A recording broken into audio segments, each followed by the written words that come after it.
how to make good words. In my view, for all languages, whether natural or constructed, the most important thing about it is, ultimately, the words of the language.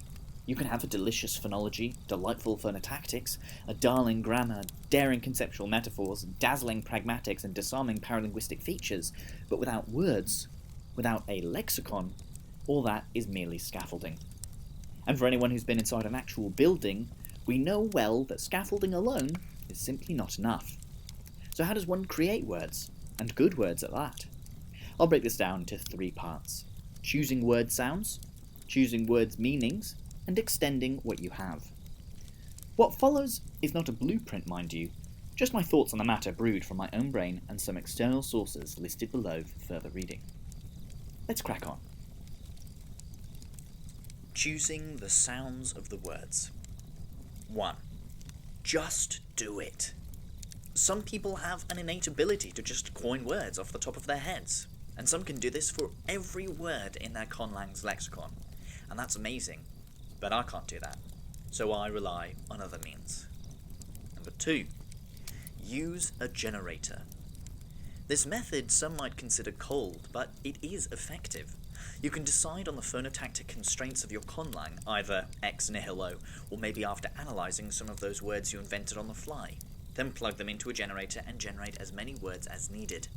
In my conlang in Korea, I started with the Zompest generator, then moved to Awkwords, and currently I use Lexifer, which handily you can now use online instead of having to teach yourself Python like I did. The advantage of generators is that, unlike your brain, they never get tired, and importantly create outputs that are both diverse and constrained. If you needed to invent 100 lexical items right now, chances are many would look really similar to each other, while others would look too different and wouldn't seem to belong to the set.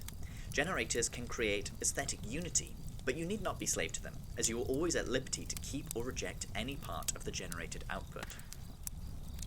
3. Invent or obscure natural languages. This is one of my go-tos. Take a Natlang word, flip it around, and smush it into the phonotactic constraints of your conlang. Let's suppose I need a generic word for uncle, without going into the intricacies of kinship and the diversity of avuncularity. I can take the Russian word for uncle, dядя, convert it into IPA, reverse the sounds, ad, or maybe aidid, and then scrunch it into the phonotactic constraints of, say, Bjartumi, and we get adyati, or aidet. Or we might reverse the Russian orthography first, before putting it into the IPA, which would yield yadyad, which in the phonetic constraints of Bjartumi would become yatyat. And Bob's your atyati. Another method I employ is to take a word of related or opposite meaning, and then reverse it. Say I want for blue. A related word in English is sky, so I might reverse and fiddle it to yaks or eeks, or maintain some orthographic influence with ooks. Honestly, the eeks is the limit. Another method I like to use is, instead of taking full words from a Natlang, extract the root instead. Let's say I want a word for dappled. There's a Proto-Indo-European root, prenk, which we believe meant scatter, and which, by the way, gave us both sprinkle and freckle. Reversing gives knerp, and putting it into Bjarkumi with the adjectival ending yields knurbi. Sometimes I even borrow silly roots from controversial languages like Altaic, because why not? You can also blend words together from Natlangs, but the bottom line is have fun with this and experiment and play. Also, though I've referenced Natlangs in this section a lot, that's only because the resources for them are readily available, but all these methods can apply to taking words from Conlangs too. 4. Easter eggs. It's quite nice to take the names of things and people you like, or dislike, looking at you, Leonard, and make them into words. I know David J. Peterson did this, as in Dothraki the word Erinat, meaning to be good, comes from his wife's name, Erin, and the word Okeo, meaning friend, was the name of his cat. I made the word for to fill with dread, Xwaswa. Wonder where that came from. 5. Random inspiration. This method is a bit like the just do it method, but instead of inventing a word out of nothing, apart from Shia LaBeouf's charisma, you look to the real world to do the first few steps for you. 4 ways I like is typos, Scrabble, movie credits, and license plates. When I type, I never use autocorrect, so sometimes I type hastily, and in my haste, horror upon horrors, I make mistakes.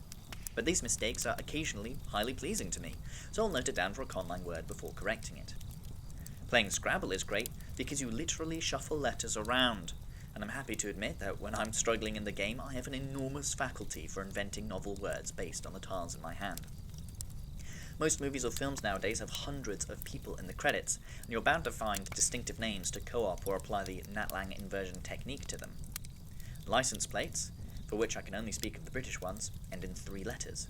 Walking down my street this morning, there's UTE, MBX, and VZM, so I might coin words like Utai and Mabar and Visma. Sometimes I listen to the radio in languages I don't understand and pick things out of that. The bottom line is, though, you can find inspiration pretty much anywhere. In summary, to choose the sounds of words, some ways you can do it are 1. Just do it. 2. Use a generator. 3. Muddle a Natlang. 4.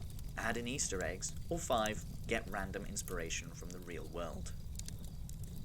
Words you actually need. Now, once you have some sounds for words, it's worth asking, what do I need words for? This is where you need to consider the end goal of your conlang. If it is for a fantasy novel, chances are you will not need a word for download or microwave, but you probably will need sword and forest. Many at the start of a conlang decide to create a set of basic words, and many turn to the Swadesh list for this. My advice? Don't do this. The Swadesh list was developed as part of glottochronology, where it was believed that certain basic words would resist changing or being erased by loans or suppletion, and as part of lexicostatistics to assess the genealogical relatedness of languages. Neither of these are particularly useful for creating a lexicon, and the Swadesh list, and its brethren like the Leipzig-Jakarta list, have other flaws. 1. By having separate entries, it can create the presupposition that certain words are unrelated, like die and kill. In English, die and kill are obviously distinct, but in some languages, kill might be the causative form of die, or die might be a detransitivized form of kill. 2. It presupposes certain plurality distinctions in pronouns and disregards other potential pronominal systems. 3. It presupposes certain kinship structures and relations. And 4. You probably don't need a word for liver or louse, and if you do, you don't need the Swadesh list to tell you that. Having said all that, it does have some interesting things in it to think about, but do not think that your language is somehow defunct or incomplete because you do not translate the whole Swadesh list.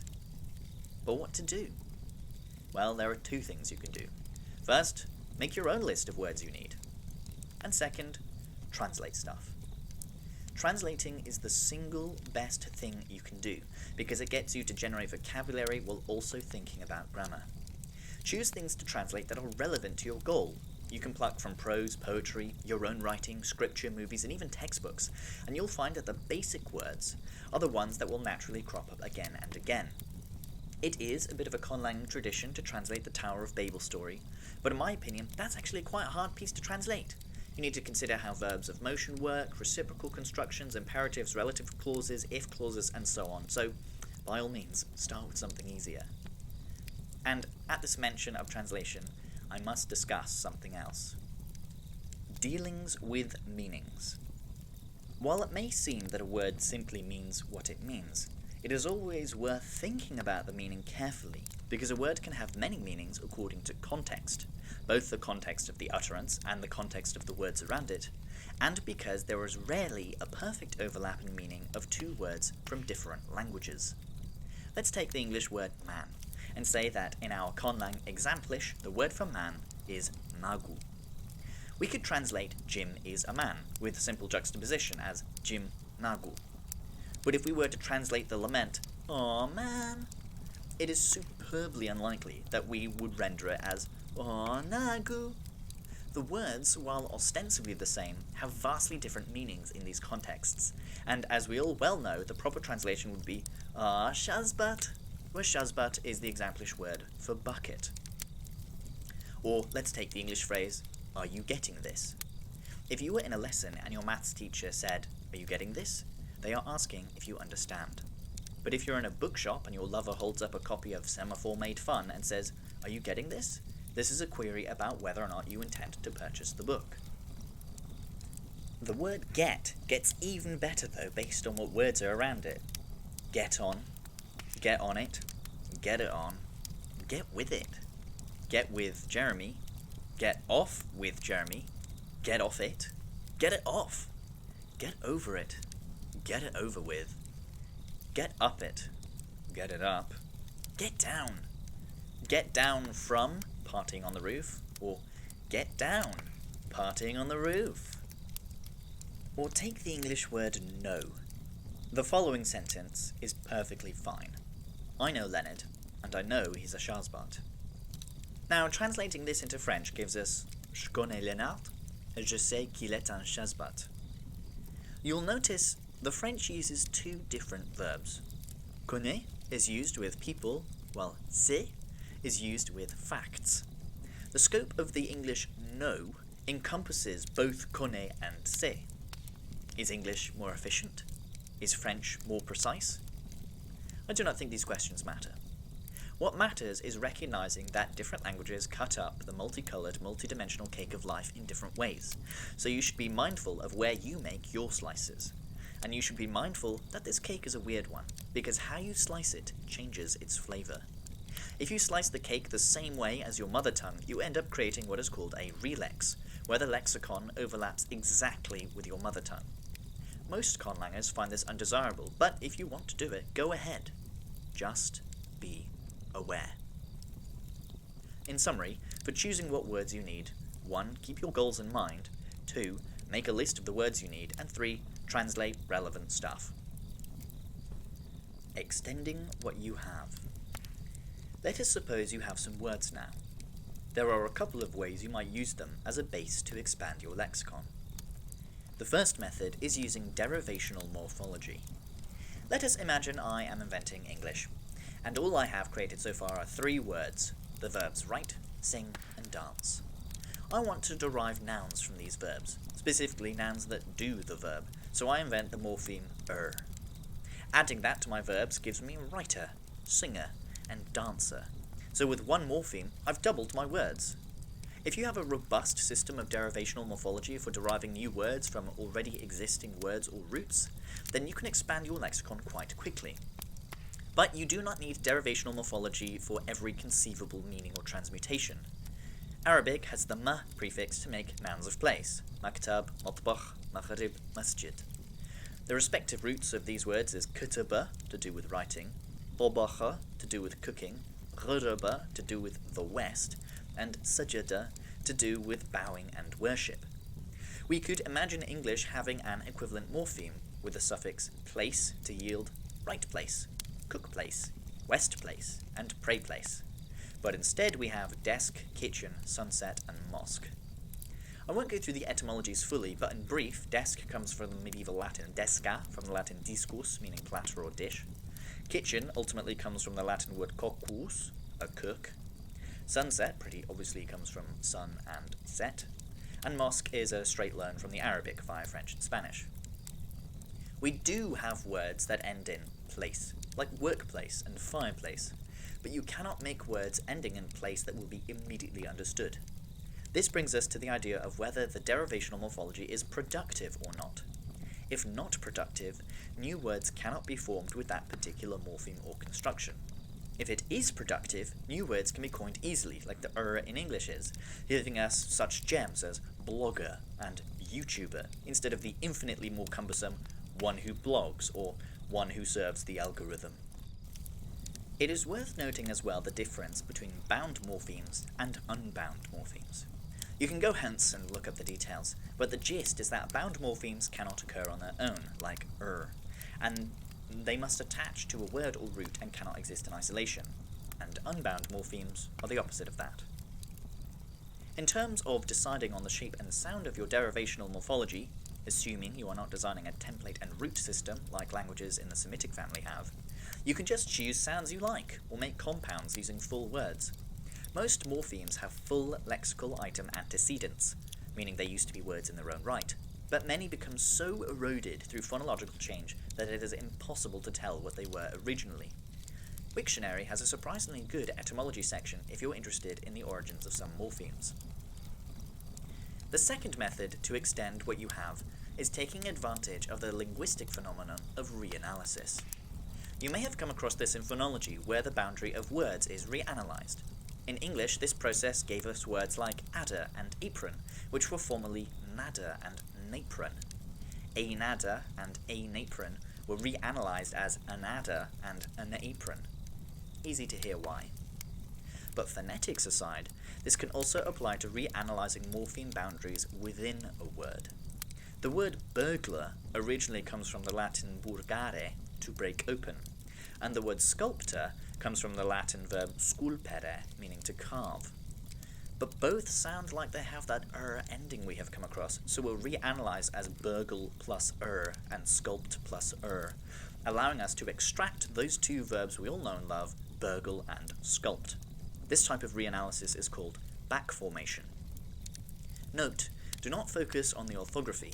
It is all about the sounds. If a word sounds like it has a certain morpheme, it might get reanalyzed as such. I say might, because this particular English backformation reanalysis did not happen everywhere, like with the word doctor. You cannot doct someone to good health. Or can you? Reanalysis can also create new derivational morphology. Take the word hamburger. In German, the language that gave us the word, the morphemes are Hamburg, the city where this food originates, and er, an associative suffix, so together means roughly thing from Hamburg. But most English speakers do not know German, and ham was already a word, so we reanalyzed it as ham plus burger. And that burger suffix is now used to derive, via analogy, all sorts of things for patty in bun entities. Beef burger, cheeseburger, veggie burger, Schoggoth burger. For a conlang, this can easily work for loan words, and even native words where sound change has obscured the original morpheme boundaries, or where the boundaries get reanalyzed anyway. The third method of extending what you have is to add more meanings to your words. You can do this synchronically, meaning from a point of view frozen in time, to create what is called polysemy, or diachronically, from a point of view moving through time, to create what is called semantic drift.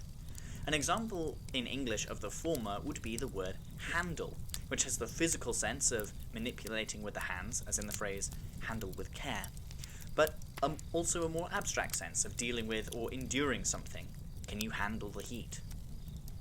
An example of the latter would be the word handsome, which today means attractive or agreeable to the eye, but formerly meant fit or appropriate, and before that it meant ready at hand or easy to handle. Looking at foreign dictionaries can give a great sense of the range of meanings, or polysemy, a word might have, and looking at etymologies can give you a great sense of semantic drift. Another thing to do is change a word's part of speech, as this will normally entail a slight or massive change in meaning. Take doctor. According to the Cambridge Dictionary, doctor, as a noun, means a person with a medical degree whose job is to treat people who are ill or hurt, while doctor as a verb means to change a document in order to deceive people. Think about the difference between a fire and firing a gun, or a fathom as a unit of measurement for depth, and fathom meaning to understand or think about deeply. These meanings are clearly related, but distinct. In summary, for extending what you have, you can use derivational morphology, use reanalysis, simply add more meanings through polysemy or semantic drift, and change a word's part of speech. Well, that takes us nearly to the end, so in grand summary we have, for choosing the sounds of words, 1. Just do it. 2. Use a generator. 3. Invert or obscure Natlangs. 4. Throw in Easter eggs. And 5. Get random inspiration. For generating word meanings, you can firstly make a list, or secondly, translate things. And for extending what you have, you can use derivational morphology, reanalysis, adding more meanings via polysemy or semantic drift, and changing a word's parts of speech. But also, some final tips. First, don't coin a new word or root every time. Look back over what you have and see if you can extend a meaning, derive something, or make a compound. Second, don't think that there must be a one-to-one translation for everything, and in that vein, think about how broad or narrow the scope of the meaning of a particular word is. Third, the more common a word is, the shorter it tends to be, but this is only a tendency, not a rule. And lastly, always be aware of context. This is by no means exhaustive, and I'm sure there is plenty I have left out, but that is all I will mention for now. But if there is interest, I might make a further video in this vein, perhaps touching on things like phonosemantic matching, calques, ideophones, blendings and clippings, connotative meaning versus denotative meaning and markedness, endocentric compounds and exocentric compounds, synecdoche and metonymy, hyponymy and hypernymy, emphatic expressions, euphemisms and dysphemisms, conceptual metaphors, fossilization, and idioms. In the meantime, check out the resources in the description. I hope you enjoyed this and found it in some way helpful. And as always, don't like and don't subscribe.